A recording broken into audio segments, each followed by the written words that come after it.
Picture this. The year is 950 AD. Constantinople is the largest city in the world. 500,000 people inside walls that have never been breached. The capital of the Byzantine Empire. Heir to Rome, gateway between Europe and Asia. The city that sits at the exact point where two continents touch and a strait connects two seas. Everything passes through here.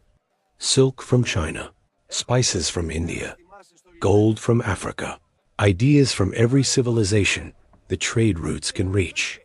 And from the north, coming down the great rivers of Russia and Ukraine in longboats loaded with fur, amber, and slaves, come the Varangians, the Norse. But this story is not about a raid. There is no raid, no burning, no axes swung at monastery doors. It's about you.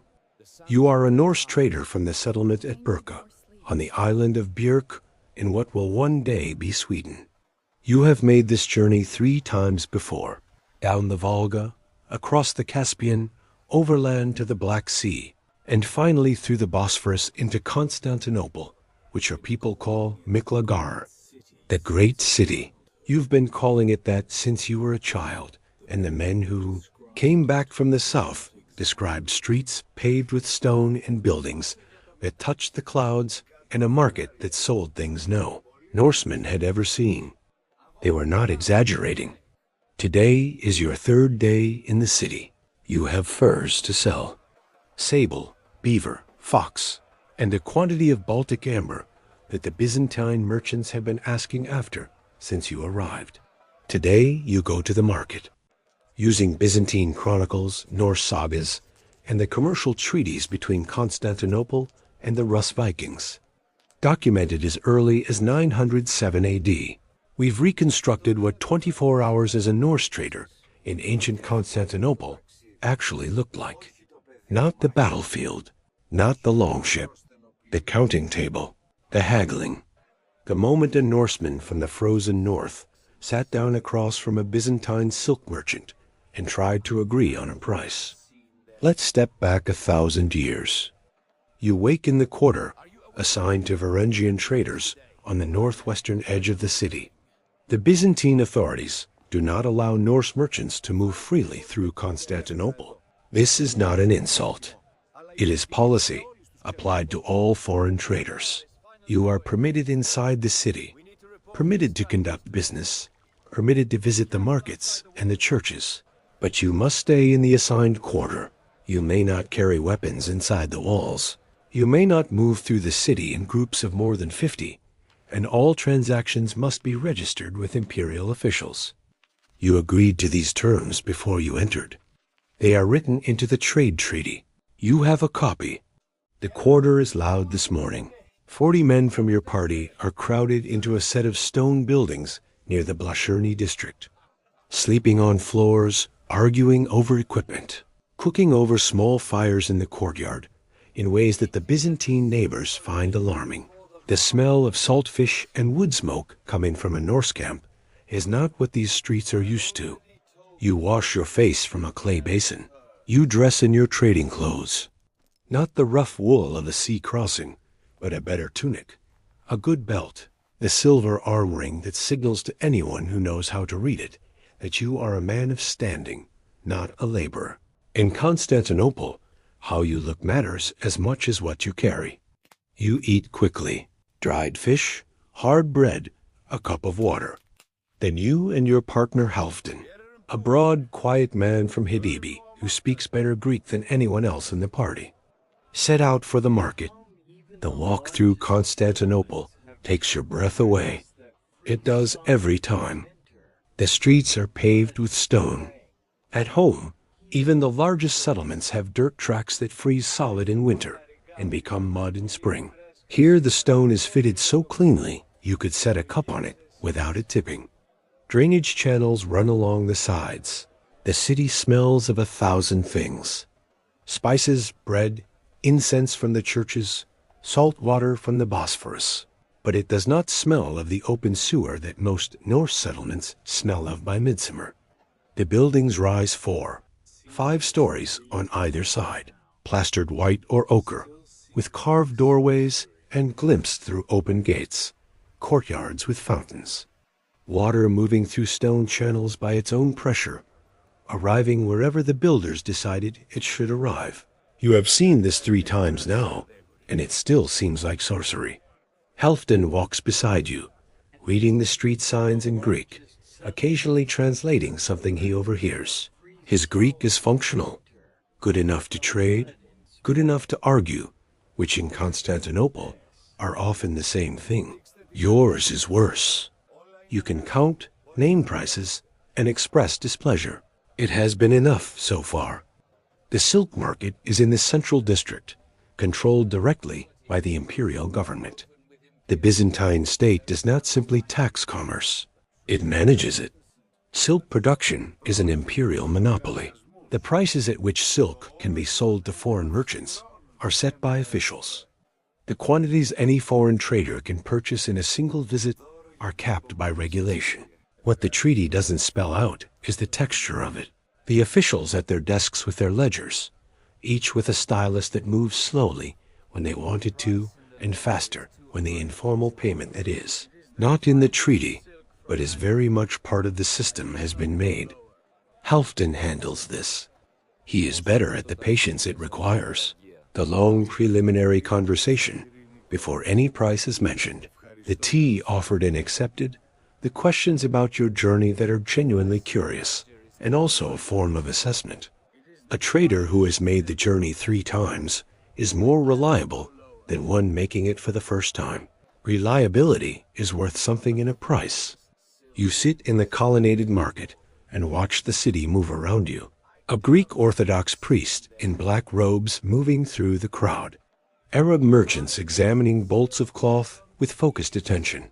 A soldier of the Byzantine Tagmata standing at the corner, watching everything with the practiced boredom of a man whose job is to watch. Nobody looks at you directly. You are Norse in Constantinople. Known, categorized, assigned to a type. The Varangians are respected here. Also useful, also watched. The same emperor who regulates your trading has Norse bodyguards. The Varangian Guard, elite soldiers recruited from the north for their loyalty to his person, rather than to any Byzantine faction. You are not one of them. But their existence means your people occupy a complicated place in this city that goes beyond simple suspicion. It takes 2 hours to agree on a price for the sable furs. Acceptable, not what you hoped. Closer to what you expected. At midday you eat in a tavern near the harbor district. Bread baked with olive oil, which at home is an expensive import, but here is as ordinary as water. Lentils cooked with herbs you cannot name, but that have become, over 3 visits, the flavor you most associate with this city. The wine comes mixed with water. Byzantines consider drinking it unmixed a sign of poor character. The first time someone told you this, you laughed. Now you drink it the way they serve it and find you prefer it, which is the kind of small change a city makes in you without asking permission. Halfdan is in conversation with a Rus merchant from Kiev who made the same river journey south but arrived 3 weeks behind you. They compare portage points, the temper of the steppe tribes who control certain stretches of the route. The Rus merchant has amber too, more than you do. In the afternoon, Halfdan takes you to the Hagia Sophia. He has been before. You have not. On the previous 2 trips, you stayed near the trading quarter and kept your head in the ledgers.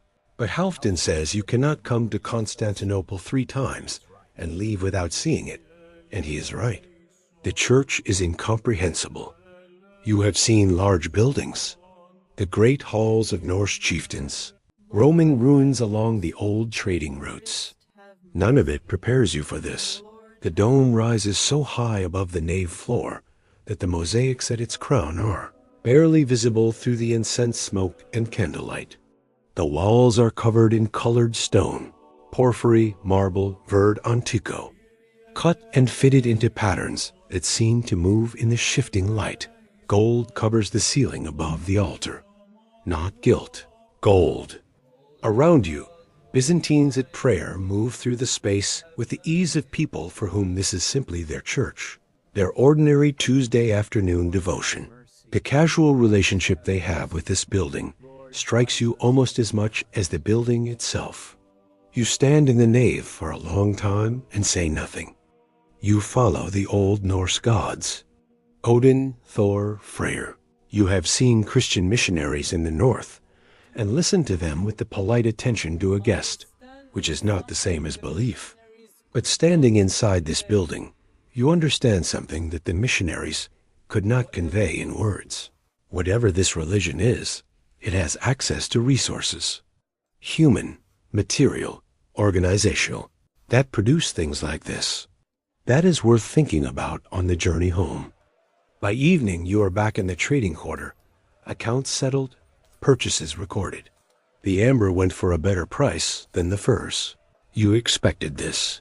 Byzantine craftsmen prize Baltic amber for jewelry and religious objects, and the supply that reaches Constantinople is never quite enough to meet the demand.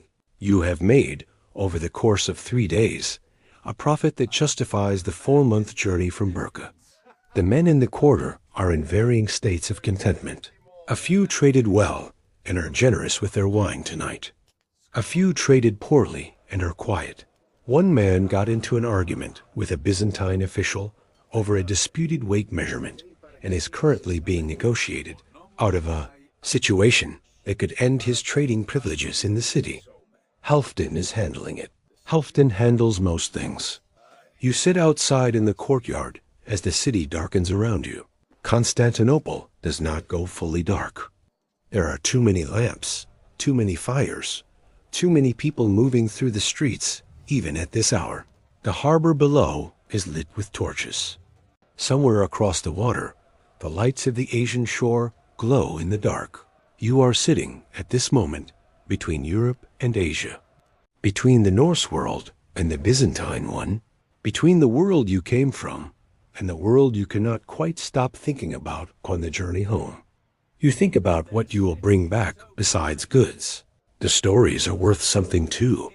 The younger men at Burka who have never made this journey will want to know what Constantinople looks like, what it smells like, whether the streets are really paved with stone. You will tell them yes, and they won't fully believe you until they see it themselves.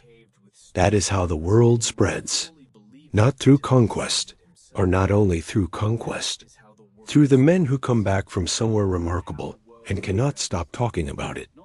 So that was 24 hours as a Norse trader in Constantinople, not the Viking of raid and saga, the one history talks about less. The merchant, the negotiator, the man sitting in a Byzantine colonnade, waiting 2 hours to agree on a price for sable furs.